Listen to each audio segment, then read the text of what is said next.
Hi students, and welcome to week 6 in your online lifespan growth and development class.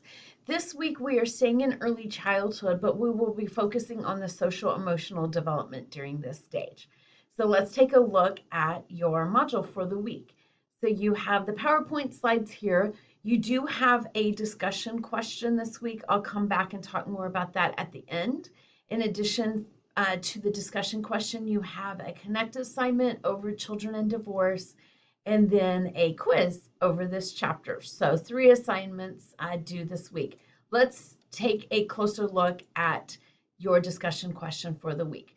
So the topic is the pros and the cons of bilingual education.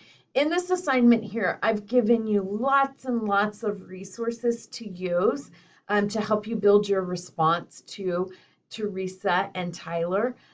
You can choose what to use. You can use your own information that you find. You can certainly use what you're reading in your textbook this week. So you have a lot of information here. But basically, here's the case study. So read this about Tyler and Teresa. They have a daughter who's going into kindergarten, and they're trying to figure out if they should put her into a bilingual kindergarten class.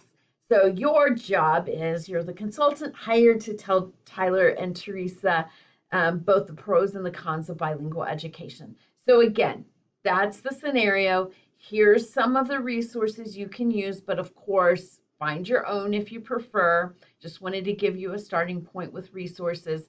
And then really your response is writing 3 paragraphs.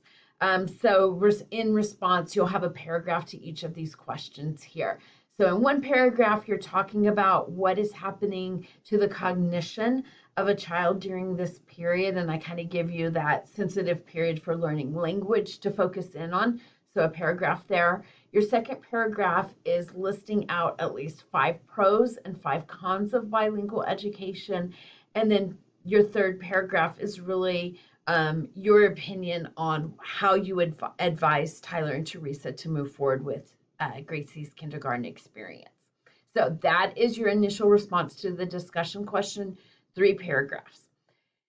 In addition, remember, for full credit on discussion questions, it's really important not to forget that last step, which is where you comment on your classmates' post. So at least to 2 classmates, you need to respond to what they wrote in their 3 paragraphs, and a little bit more than just I agree or don't disagree for full credit. So make it a substantial post.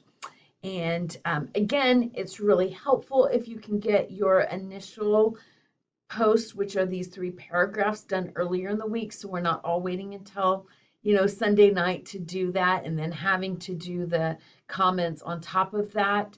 But just I'll accept it when you get it in, but the sooner the better for everybody involved, so your classmates have something to respond to.